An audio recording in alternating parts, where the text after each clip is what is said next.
हुए दैया, जय साधो कृष्ण कन्हैया। पर्वत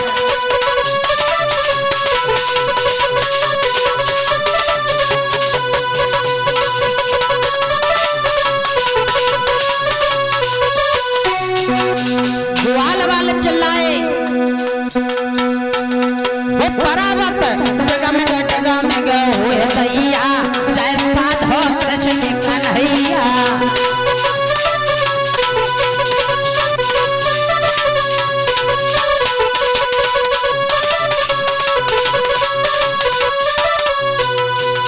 जैसे ही भगवान ने की, पर भगवान ने अंगुली लगा ली। दामा बोलो एक बात बता, तूने जाए अकेले कैसे धारण कर लो? तो भगवान बोले पागल हो रहा है कि कछु माखन को बलबड़ हो, कछु गोपन करी सहाय, और राधा जू की कृपा से मैंने गिरवर लियो उठाए। बोले कछु माखन को बलबड़ हो, कछु गोपन करी सहाय। जैसे ही गोपन का नाम लिया, सोई मनसुखा बोलो तभी तो मैं कहूं कि हम लोगों की आजकल ताकत कहां चली गई। अरे पहले तो तुम माखन चुराता तो, पर तूने चीर भी चुराओ, अब तूने हम लोगों की ताकत भी चुरा ली। तभी तो मैं कहूं कि हम लोगों की आजकल ताकत कहां चली गई, जो तू अकेले साधे और हम लोगों से ना सदे। भगवान ने ग्वाल वालों के प्रेम को देखा है तो 7 दिन 7 रात्रि हो गई, पर मेघ हार गए, लौट गए देवराज इंद्र के पास में। लेकिन देखा वृंदावन में धूल की धूल ही उड़ रही। कहने का मतलब है कि ये जल कहां चला गया? तो एक विद्वान तो ये कहते ये सारा जल अगस्त मुनि पी गई। क्यों?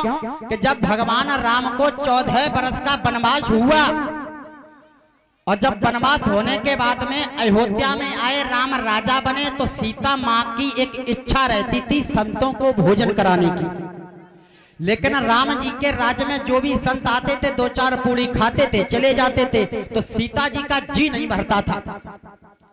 तो राम जी से कहा भी आप कोई ऐसा महात्मा नहीं लेकर के आते जिससे हमारा जी भर जाए, भोजन कराते। तो राम जी ने कही चिंता मत करो। अगस्त मुनि तपस्या कर रहे थे।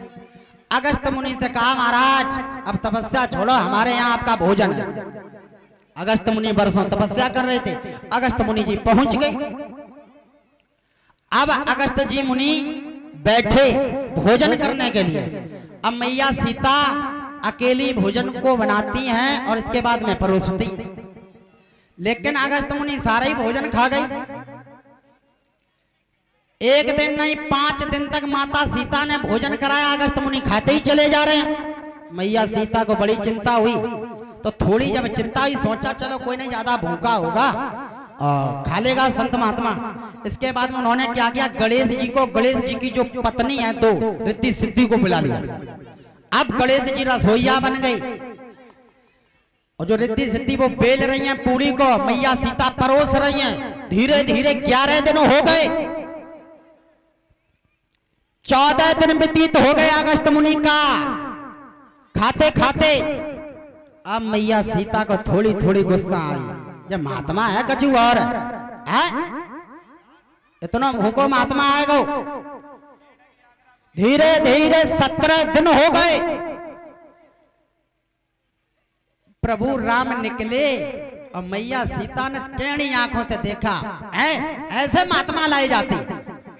जब ज्यादा मां सीता को उदास देखा तो प्रभु राम ने अगस्त जी के हाथ जोड़े। अगस्त जी ने तो ये भी कहा कि बताओ बंद करें या चलें? खाते ही रहे बंद करें। लेकिन सीता जी ने तब तक एक बात और पूछ दी, महाराज जी एक बात कहें। कहो। वैसे शास्त्र ये कहता है कि व्यक्ति का जब आधा भोजन हो जाए तो उसे पानी पी लेना चाहिए। और अगस्त ऋषि बोले देवी एक बात कहें, वैसे हम भी एक कहते हैं शास्त्र में ये भी लिखा है कि खाते समय बोलना नहीं चाहिए। यदि जो भोजन कर रहा है उसे बोलना नहीं चाहिए। लेकिन हम भी आपसे कह रहे हैं जब हमारा आधा भोजन हो जाएगा तो हम खुद ही पानी पी लेंगे। सीता जी ने सोचा अभी आधा ही भोजन नहीं हुआ। अरे भाई 18वां दिन चल रहा है भोजन का। राम जी से इशारा किया, बताओ प्रभु क्या करें? का चलते ही रहे। तो राम जी ने सीता जी को परेशान देखा तो इशारा कर दिया, रुक जाओ, अब जो इतना भोजन करेगा पानी की भी व्यवस्था होनी चाहिए। तो प्रभु राम ने कहा, हे ऋषि जी, आप महात्मा हैं, आप तपस्वी हैं। जब त्रेता युग में जब द्वापर में हम कृष्ण अवतार में आएंगे, देवराज इंद्र का मान घटाएंगे, और जब वो इंद्र का मान घटाएंगे